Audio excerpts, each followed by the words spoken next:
Hi hello guys hi to everyone. ఇంట్లో ఎప్పటినుంచో ఒక నైటీ అలా ఉండిపోయిందండి. అంటే నేను నైటీస్ పెద్దగా వేయను. మా ఇంట్లో అలా ఉన్న నైటీని ఏం చేయాలా అని చెప్పి సమ్మర్ కదా, నైట్ సూట్ ఎందుకు కుట్టకూడదని ఒక ఆలోచన వచ్చింది. సో దాన్ని మొత్తం చక్కగా మొత్తం ఇప్పేసి ఐరన్ చేసి కటింగ్ చేసి స్టిచ్చింగ్ అనేది స్టార్ట్ చేశానండి. అసలు ఫైనల్ అవుట్పుట్ ఎలా వచ్చిందనేది నేను లాస్ట్లో పెట్టాను.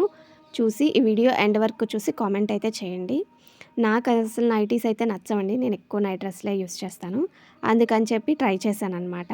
మనం ఇలా ఒక కాటన్ క్లాత్ తీసుకొని నైట్ డ్రెస్ అనేది కుట్టుకుంటే ఇంకా చాలా బావుంటది. సో ఫైనల్ అవుట్పుట్ అయితే ఇదేనండి. ఇంకా ప్యాంట్ అయితే లేదు. నేను వేరే ప్యాంట్ అనేది సెట్ చేసుకున్నాను దీనికి. నైట్ పూటే కదా వేసుకునేది మనం. సో నాకైతే చాలా బాగా నచ్చింది. ఇంకా దీనికైతే బటన్స్ స్టిచ్ చేయాలి. సో బటన్స్ అయితే స్టిచ్ చేసేసి నేను వేసేసుకున్నాను. సో ఎలా ఉంది, ఏంటి అనేది కామెంట్ చేయండి. మీకు నచ్చిందా లేదా అనేది కూడా కామెంట్ చేయండి. Thank you for watching friends. Bye bye. Please subscribe చేసుకోండి.